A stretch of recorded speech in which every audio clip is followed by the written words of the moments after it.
Hello, today I'm in Toyota Auris.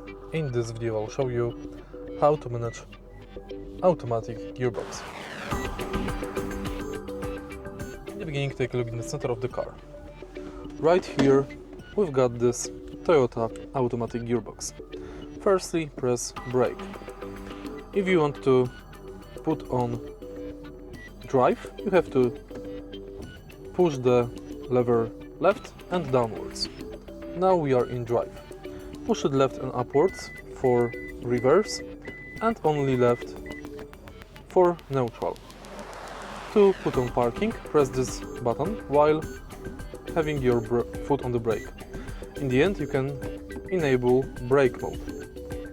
Thanks to this function, your car will drop to the lower gear, thanks to which you can more effectively brake with the engine while driving downhill.